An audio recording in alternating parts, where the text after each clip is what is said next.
കുറേ നാളുകൊണ്ടുള്ള ഒരു ആഗ്രഹമാണ് ആപ്പിക്കും ഉമ്മയ്ക്കും ഒരു എ സി വാങ്ങിച്ചു കൊടുക്കണമെന്ന്. കാര്യം നല്ല ചൂടല്ലേ. നമ്മളൊക്കെ എ സിയിലൊക്കെ കിടക്കുമ്പോഴത്തേക്കും നമ്മളെ ഇത്രയും നാൾ സ്നേഹിച്ച് വളർത്തിയ അവർക്കും അങ്ങനെ ഒരു സർപ്രൈസ് കൊടുക്കണമല്ലോ. അപ്പം പറഞ്ഞിട്ടില്ലായിരുന്നു. അങ്ങനെ ഞങ്ങൾ രണ്ടുപേരും കൂടി അത് വാങ്ങിക്കാൻ പോകുവാണ്. അപ്പം പോണ വഴി സച്ചിൻ്റെ പരീക്ഷയായിരുന്നു കേട്ടോ ഇന്ന്. എന്ത് പരീക്ഷയാന്ന് വെച്ചാൽ ഇന്ന് മാത്സും ഐ ടിയും ഒക്കെ ആയിരുന്നു. അപ്പം ആ ഒരു സന്തോഷമാണ് അവന്.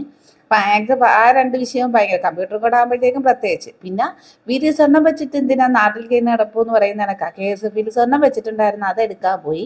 അപ്പോൾ അവിടെ നിന്ന് നേരെ നമ്മൾ എ സി നോക്കാൻ പോയതാണ്. അങ്ങനെ എ സിയും വാങ്ങിച്ച് അവിടെ നിന്ന് ഇറങ്ങിയിട്ട് ഇന്ന് മുതൽ വീണ്ടും നന്നാവാനുള്ളൊരു തീരുമാനം എടുത്തുകൊണ്ടാണ് എൻ്റെ നടപ്പ്.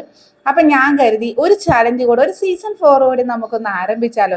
ഞാൻ 100 ഡേയ്സും ഒരു 75 ഡേയ്സുമാണ് ചെയ്തത്. അപ്പോൾ 75 ഹാർഡ് ചലഞ്ച് വേണോ അല്ലെ 100 ഡേയ്സ് ചലഞ്ച് വേണോ എന്ന് നിങ്ങൾ പറയൂ. അപ്പം നമുക്കൊരു ചലഞ്ച് കൂടി വെക്കാം. ഞാനും ഐഡിയൽ വെയിറ്റിൽ എത്തിയിട്ടില്ല. അപ്പം ഞാൻ മെഡിസിനൊക്കെ സ്റ്റോപ്പ് ചെയ്തു. അങ്ങനെ നല്ല ഹെൽത്തി ആയിട്ട് വരുമ്പോഴത്തേക്കും നമ്മൾ ഒന്നുകൂടി സ്റ്റാർട്ട് ചെയ്യണമല്ലോ. അപ്പം നോമ്പായതുകൊണ്ട് എക്സസൈസ് ഒന്നും ചെയ്യുന്നില്ല. നോമ്പ് തുറന്നു കഴിഞ്ഞപ്പോഴത്തേക്കും ഒന്ന് ജസ്റ്റ് ഒരു വാക്കിങ്ങിനായിട്ട് ഇറങ്ങി. അപ്പോൾ ഇക്കായം കൂട്ടിയിട്ടുണ്ട്. മടി പിടിച്ച ആ സാധനത്തിന് കൂടെ ഒന്ന് നന്നാക്കാം ഇത്തവണ എന്തായാലും. അങ്ങനെ ഒരു ചെറിയ വാക്കിംഗ് ഒക്കെ കഴിഞ്ഞ് തിരിച്ചു വരുവാണ്. അപ്പം ഇത്രയേ ഉള്ളൂ. അപ്പം ചലഞ്ച് എത്ര വേണമെന്ന് പറയണം.